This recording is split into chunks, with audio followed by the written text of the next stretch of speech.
episode of the Accommodation Show.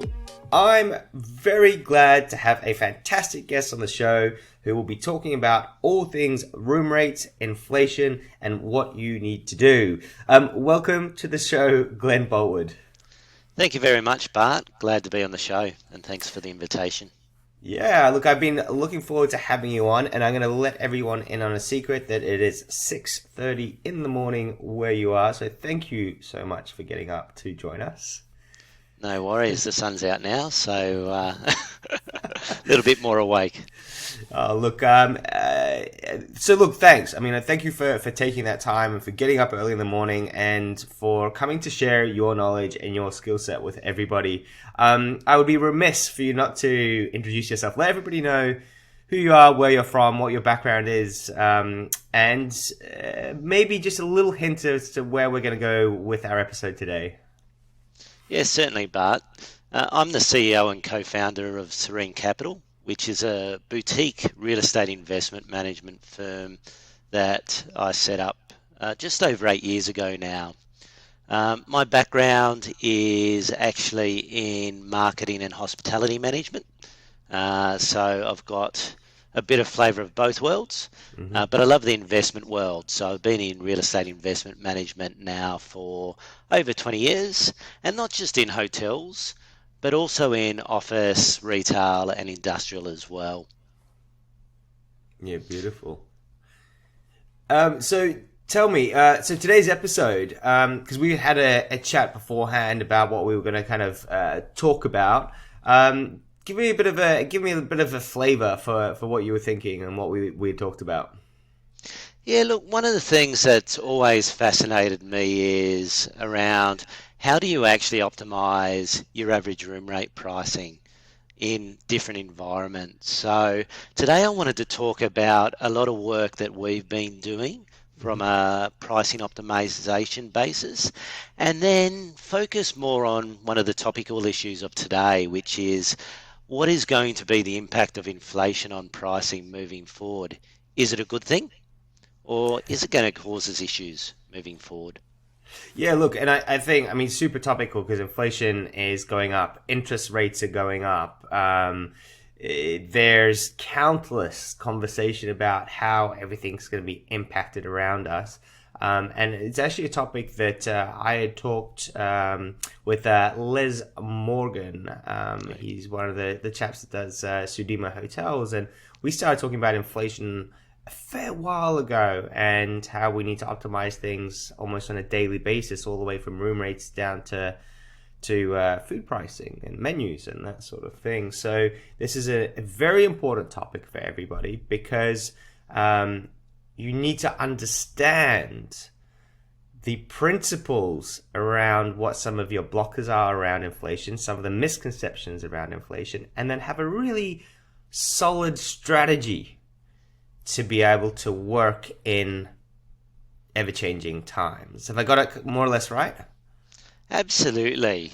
At the best of times, hotels is evolving on a daily or hourly basis, and even more so in this environment, you need to be on top of things and be monitoring things. And with so much data out there at the moment, it's how do you get your hands on that data in a very easy to understand and quick format so you can make informed decisions rather than just sticking your finger up in the air and hoping for the best.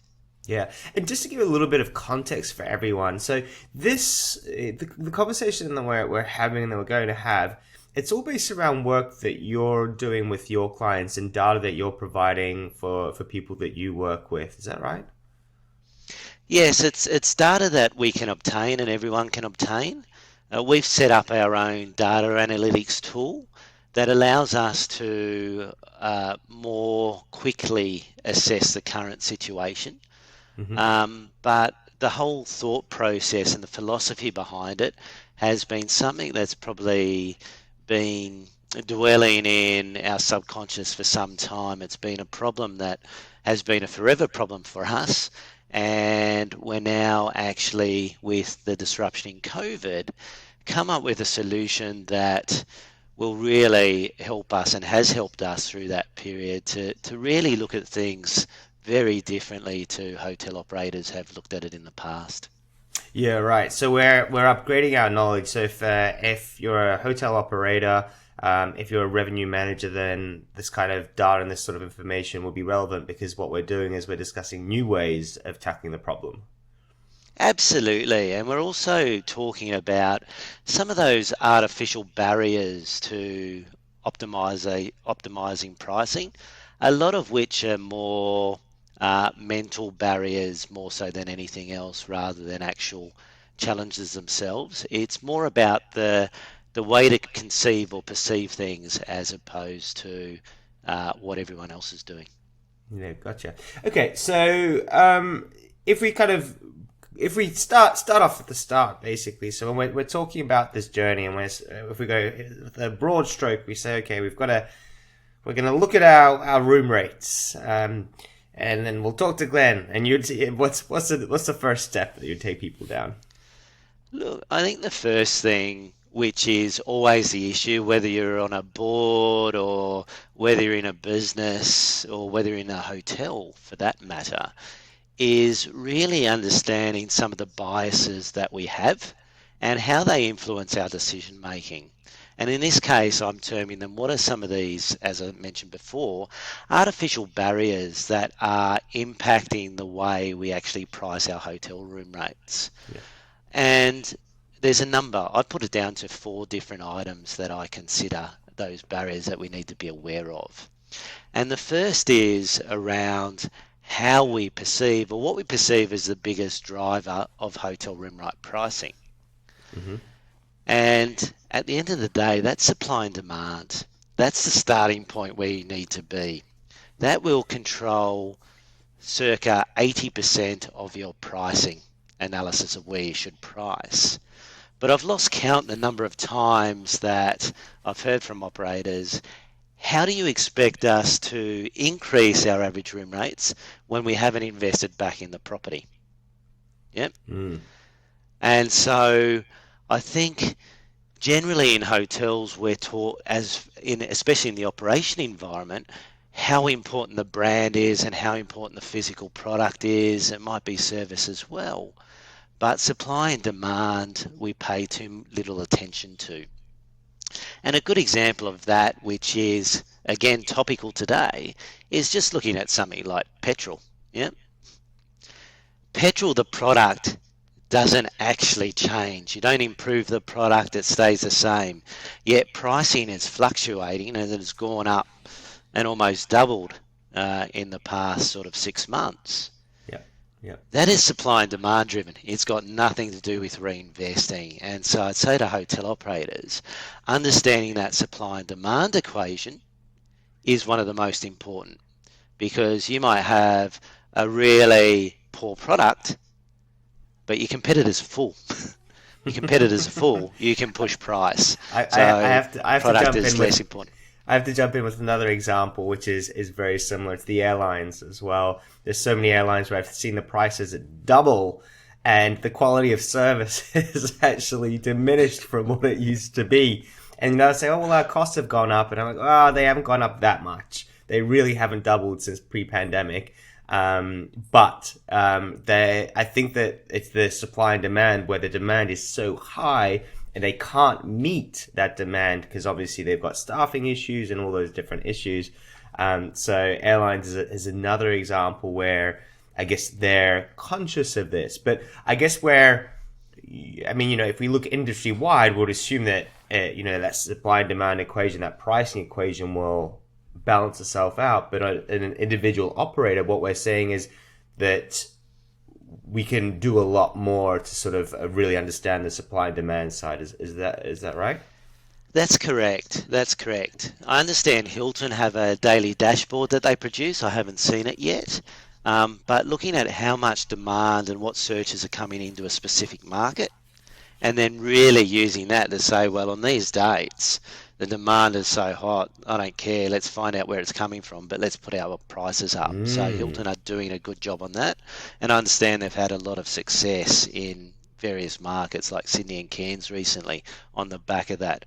I'm not sure how many other operators are going down into that granularity. We certainly don't hear it from our hotels that we own. Yep. And so more focus needs to be on that.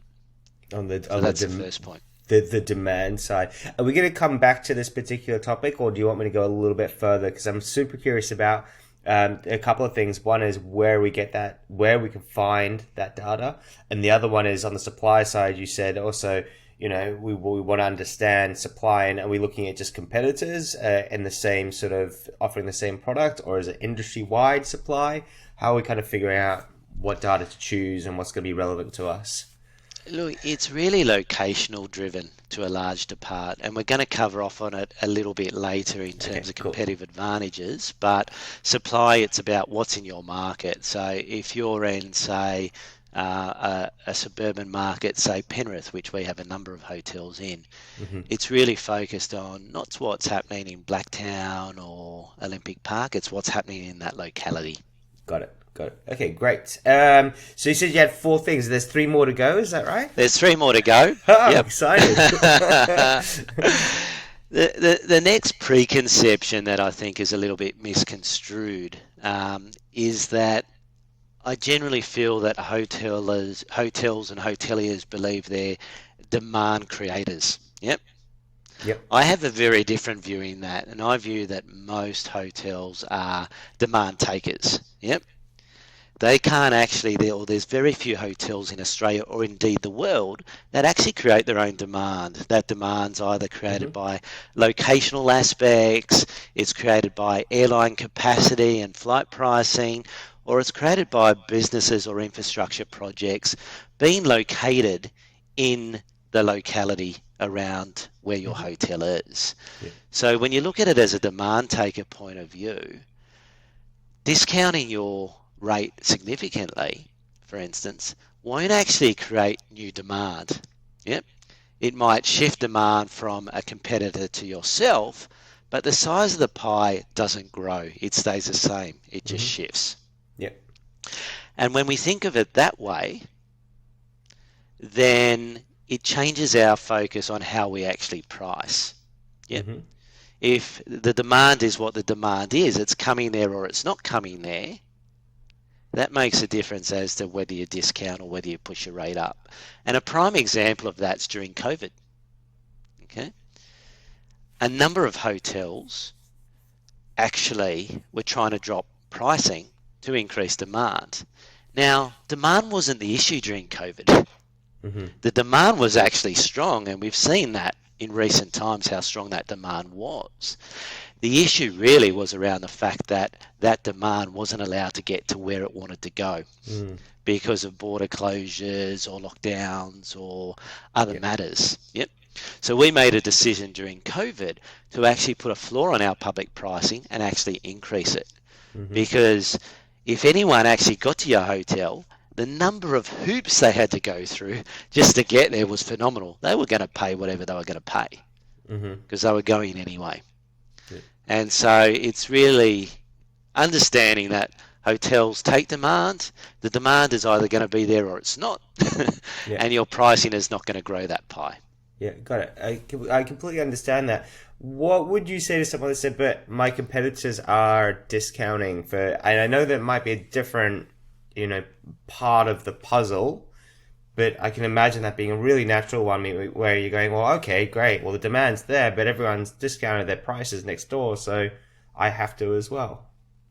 That's a great segue into my next point, or my third point, which is really a failure to lead. Yep. And this is not a hotel specific thing. Superannuation funds have the same issue. We have got so much data and rich data now with STR that we can see what our competitors are doing as a group on a daily basis. So we're always looking over our shoulder to see what our competitors are doing rather than charting our own course and actually leading in terms of driving this position.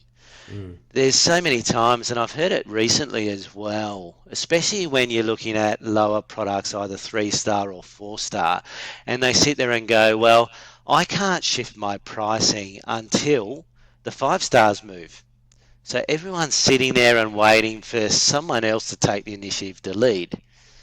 When, as you say, competitors drop their price, it's a quick run down to the bottom. Everyone follows. Yeah. But interestingly, we've had a situation in Perth recently where we've got the worst product in a market, 3-star at best. And we sat there and said, look, we need to drive the pricing equation.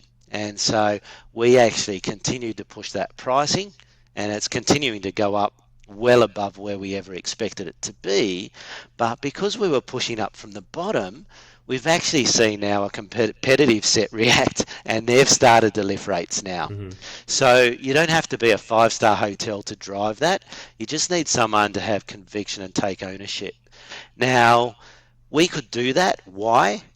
Because prior to COVID, we were looking at our demand elasticity to pricing. So on all our hotels, we ran correlation analysis. And what we saw was that our demand was very inelastic over a fairly wide band of pricing compared to our competitors. Occupancy rates weren't affected. And we found that when our pricing was higher, our occupancy rates were a lot higher. When the hotel tried to drop their rates, we didn't see occupancy grow at all, or very little. Yeah, wow, fascinating. Absolutely fascinating. And how does time affect any of that as well? Like, is it, I mean, could you have fluked it in a way? Or, I mean, how what I'm saying is, COVID was a different time to what we might have right now. And I think that what you're saying sounds fantastic, by the way. Don't get me wrong, Glenn. I want to do it. Of course, I want to increase my prices, but we're risk adverse, right? We don't want to take that risk. And so Glenn said that, hey, you'll be all right because they were okay. But how do we kind of take away some of that risk, and how can we have conviction in what we're doing? It really comes down to data analytics. Now, hotels have a treasure trove of data in their systems. Unfortunately, it's not as good as it used to be. I think we've lost some of that data quality, but it's about having that data and actually making informed decisions based on data. Yep. Yeah. Too many of our decisions around revenue management are based on, I guess, rules of thumb. So it could be you hear the conversation, well, I need to be $50 below the Hilton. That's where I should be positioned. Yep. Now, where has that number come from? Eventually, or what's really happened is someone's come up with this at some point in time without that data analysis, largely. Or maybe they did have it at that point in time. Okay. But who's to say that gap between you and Hilton is $50? Who's to say it's not $20 or $15? Yep. Okay. So it starts with data, doing correlation analysis based on history. And we did this pre-COVID, all this correlation analysis. So we proved it in a pre-COVID basis that this was the drive. So COVID didn't actually give us the impetus to do this. We were doing it pre-COVID. But COVID gave us the disruption to really test it and actually take a leap of faith, even bigger than we had before. But going back to your point, it comes down to testing. No one knows what that point is. Yep. So I put the analogy, it's like the frog in boiling water. Yep. It's if you go and you say, let's say our average room rate's so let's call it $200. Yep. Do we go to $200 to $300 in one go? Yep, the boiling water. You put the frog in, it's in boiling water, it jumps out. Yep. Whereas if you turn the heat up gradually, so the frog's in the pot when it's lukewarm and it gets warmer gradually, then firstly, from a consumer behaviour perspective, people don't notice those differences so much. And then, more importantly, if you're monitoring it, eventually as you push up, and measure the relativity between your pricing to the comp set and your occupancy to the comp set, you'll eventually get to the stage where you'll hit that point of inflection and go, okay, that's where we should be. Yeah. So at this point in and time. then obviously as you're pushing your price up, especially if you're dearer than some of your competitors, you don't need your occupancy to be like for like, right? As well, you've got a little bit more room to play with there, and you can have a lower occupancy, but heck, who cares? We're 20% more expensive, or whatever it is. Absolutely. And you flow through to the bottom line, and your profit margins are much higher. Yeah. Okay. I feel like I'm pushing towards the end, but if I feel like there was a fourth one, or did we get through the fourth one in that? No, we got through the fourth one in that, which was the data analytics. So you Gotcha. managed to meld them well together. Okay, so and if we go back to the data analytics side of things, you said that there's data that we can. So we've got STR to grab data from. We've got lots of different PMS platforms that will also provide comp sets. If you're in short-term rentals, you've got AirDNA and Transparent as well, which have got massive amounts of data that you can start to hone and start to understand. Bridging the gap between the data that we have internally about our portfolio and what's happening in the marketplace, and sort of aligning it to find the right inflection points, as you talked about at the end. What are some good strategies and some good tips for everybody?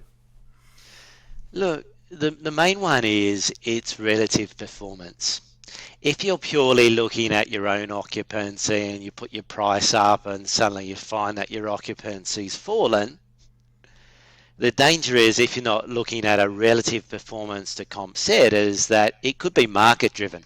The Yeah. market could have just had a bad day, yep, or a bad week or a bad month. So the key things are, you need to look at things on a very granular basis. So a Tuesday to Thursday might be a very different strategy to a Friday and Saturday, because you've got different business segments, yep. Yeah. And it's much easier to test this inelasticity on public pricing channels. Mm-hmm. Much harder to do on a corporate. But if you stick to that and you look at the comparative, it's then important to actually agree a time frame that you're going to test this for.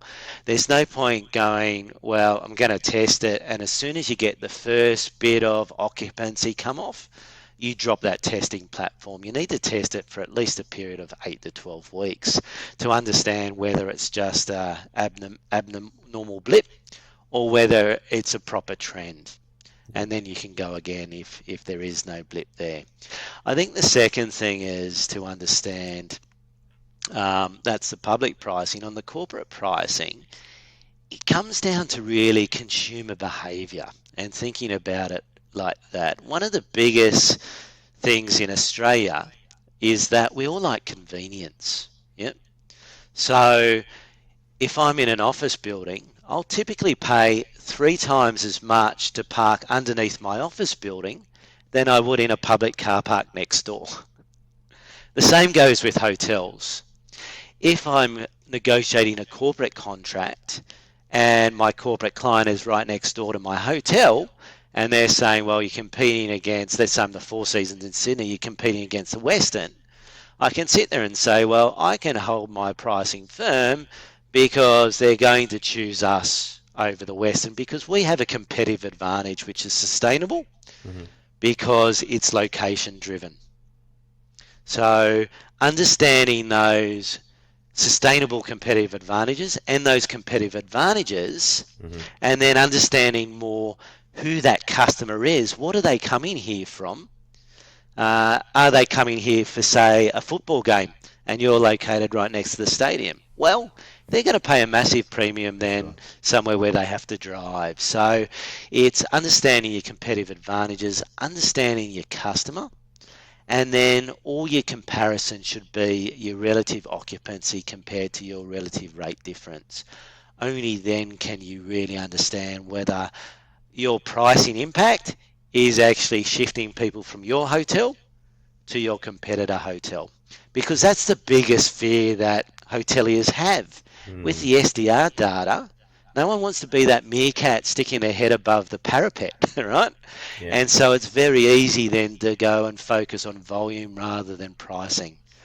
Thankfully, COVID's actually taken that out for a number of hotels, and I think especially in the CBDs, maybe some of them have found that pricing by accident, because they didn't, as you say, didn't have enough staff to actually service the whole hotel. So Yeah. they used pricing to cut down that occupancy. And then you hear the comment, oh my goodness, it's worked, right? It's actually worked. Our pricing, people are still paying for that. And then they go, well, I hope it lasts. And my point to some of these people has always been, well, have you ever thought we've just got our pricing metrics wrong over the past 20 years? And we've never actually found out where our true pricing should be. We've never tested that. You look at caravan parks, you look at Airbnb, you mentioned that before. The pricing on those apartments down the south coast of Sydney now are 3 times as much. They've gone from, in peak season, maybe $1,000 a night or a week to $3,000 to $6,000 a week, and they're not great product. Why? Because they use this supply and demand product. They're better at it than we are as hoteliers. And so we've got better product, better service, but sometimes we'll have caravan parks that charge more than a 5-star hotel in Sydney because it's location, supply and demand driven. So I couldn't agree with you more on all of those, and my head is swirling because I've got so many different paths that I could go down. But I really want to cover off on one thing I think will probably add the most value to everyone, and that's, and I apologize if I'm going over it again, but just finding the inflection point, right? And you've kind of started to cover it, but you've said, take 8 to 12 weeks to do some testing. And I guess there's different ways that we can do that and increase our prices. But how, and then we're looking at the competitors, we're seeing what's going on, and hey, our occupancy seems to be okay in comparison to everybody else. Is that when do we know that we're getting on the wrong side of the inflection point? When you have a trend, we haven't got there yet in any of our hotels, but in one of our hotels in Perth, on 2 days of the week, which is the softer days, in the last couple of weeks, we've actually seen our occupancy materially deviate from where it was previously and the comp set. Yep. Yeah. That tells us one of two things. Either we've reached the point of inflection, or the market's just had 2 bad weeks. Yep. So we don't know which one it is at this point in time. So we sit there and say, well, okay, maybe we've met that point of inflection for those 2 days. So let's just keep the rate at that level and let's not continue to push for the next 8 weeks and see what that happens. On those other 5 days of the week where we haven't got there, we'll continue to push. But we're sitting there and we're being very cognizant not to jump to a conclusion that we've met that point of inflection. We think there's a reasonable probability we have, but then we always need to test our assumptions. Yep. Because sometimes there's other factors that come in there.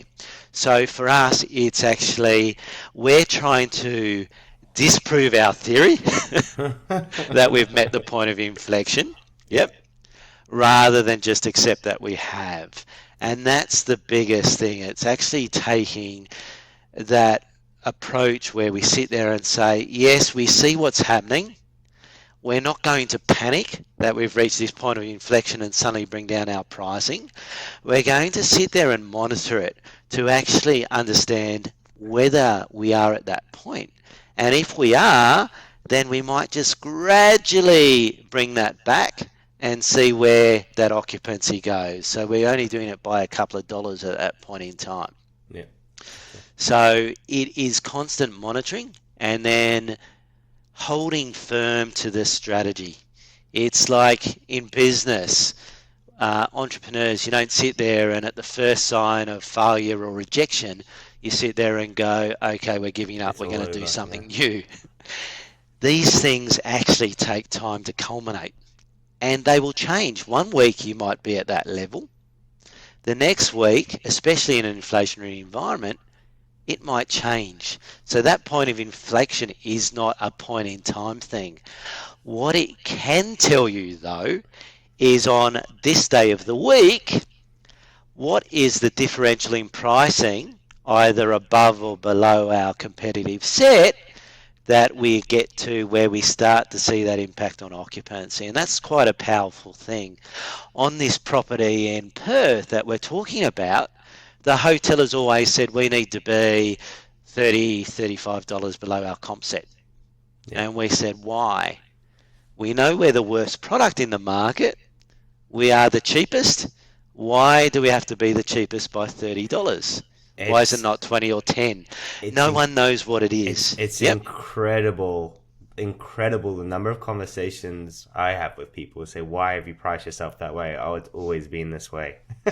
We've always done it this way. Oh, this is what people are willing to pay. Okay, have you tested it?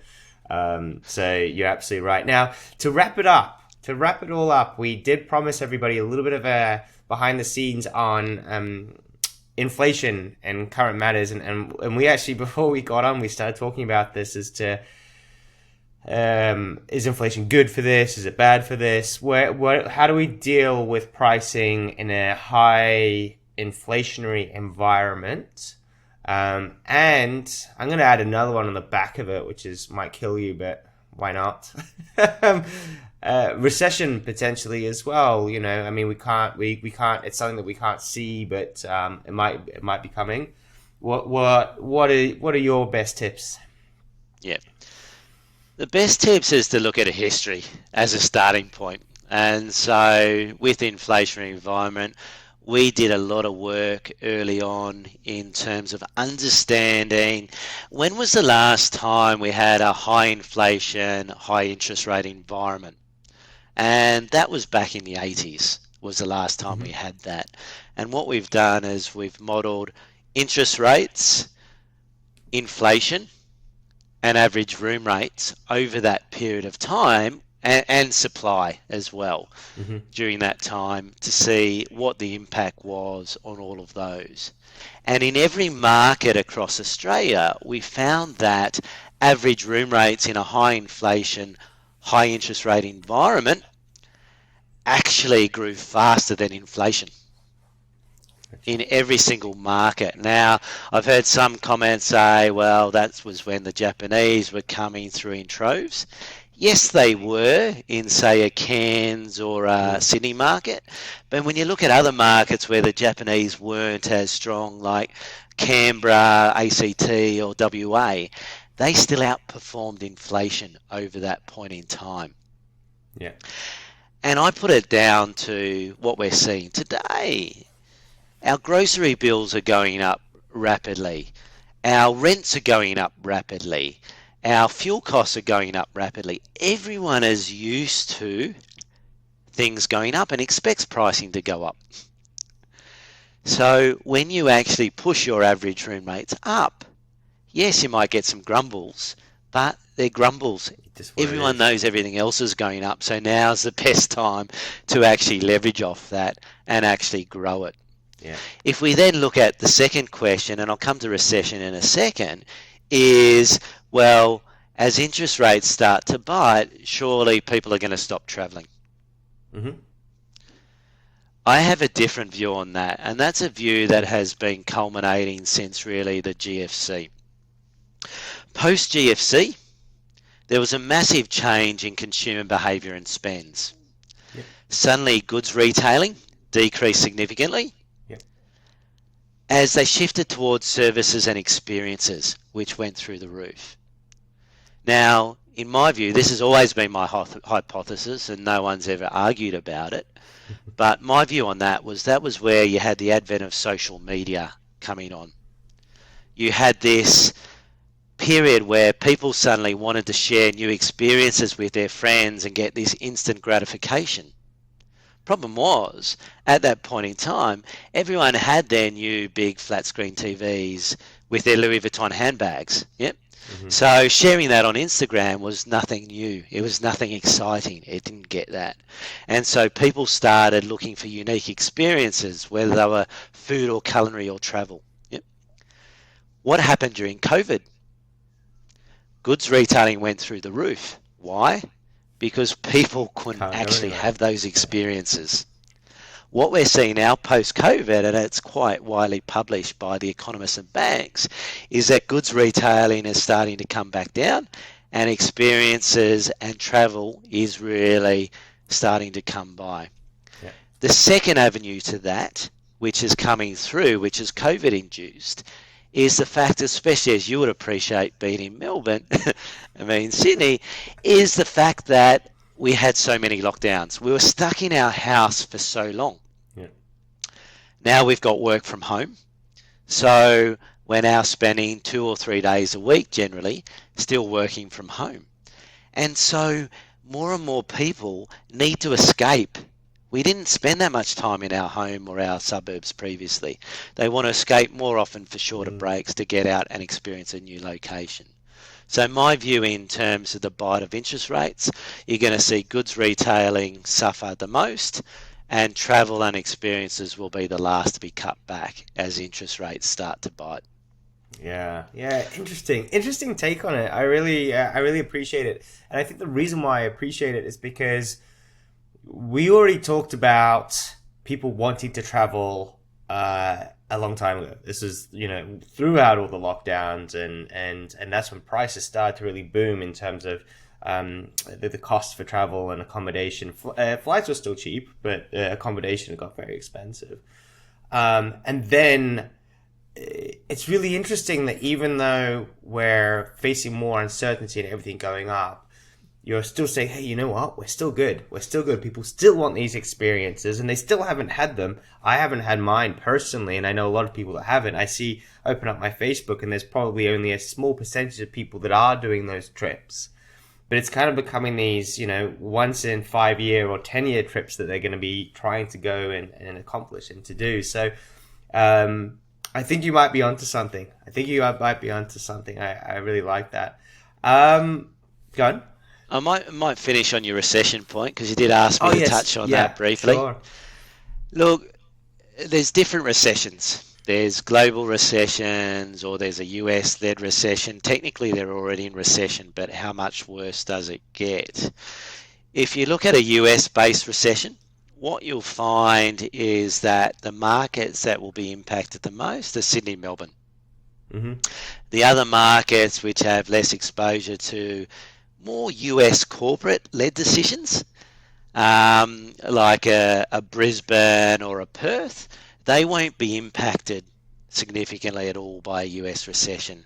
What a US recession does is it impacts corporate demand, because where you have corporate offices with a US head office, they generally tend to make a US-centric decision around, okay, the US is bad, we've got to cut our workforce, and we're going to cut it by X% globally.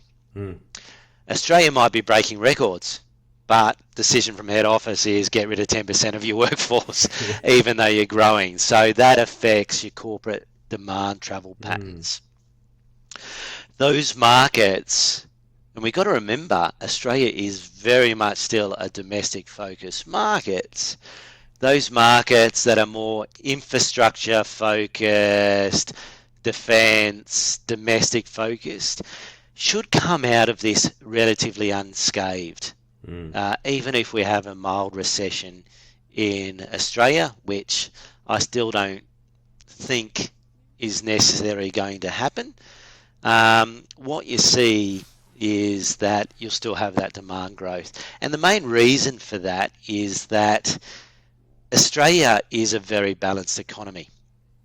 When Sydney, Melbourne suffer because it's financial services or insurance, then generally what's happening is governments are spending infrastructure to buy their way out of recession. So the markets of Brisbane, Adelaide, Perth, that are very much mining resources focused, they actually grow and balance it out. Yeah. So, I mean, we had, I think, 28 years of no recession. Why? Because our economy naturally balances itself out. So if you're invested in markets that are very domestically focused and diverse, they won't be impacted so much. If you're invested in markets that are highly leisure reliant, then they could actually have a bit more of a hit. But Sydney and Melbourne are generally the ones that will suffer more so out of a US base or global recession as opposed to the other markets. Yeah, there you go. Awesome. Look, I have probably around about 40 more questions that I have in my mind about inflation, about going back to the pricing, but I think that we've put a really good bow on this particular topic in this episode. And as with all of the episodes, we just really want to get people to get a bit uncomfortable and to think about things in a different way, so that then they can go back to what it is that they're doing. Oh, hold on, I need to have a look at this. This is some really good ideas. I can look at data in a different way. I can think about my pricing in a different way. So I really appreciate your time that you spent with us to have a chat about all of these topics. It's invaluable. It really is, and from a very high level as well. So I appreciate it. Folks, if you are tuned into the Accommodation Show on a podcast, then make sure you give us a like and a follow and leave your comments and your thoughts on the episode. If you're watching on YouTube, make sure you give us a subscribe and also leave us a comment, and we'll be able to answer those questions for you. Glen, what is the best way for people to network with you, keep in touch with you, and get to know you a bit better? Look, we've obviously got a LinkedIn page where you can comment on that. The alternative is our website, www.serenecapital.com.au, provides an email address that will get through to me if you want to connect and network through that process. Beautiful. Yep. So, and we'll have those links in the show notes as well, so you'll be able to click on them and find all the information there. Look, thank you so much for your time. I can see that it's got brighter in Perth. As we've been talking, the lights got brighter. So, I wish you a very pleasant day. Thanks, Bart. Appreciate the time. Appreciate it. Thank you. Take care. Bye.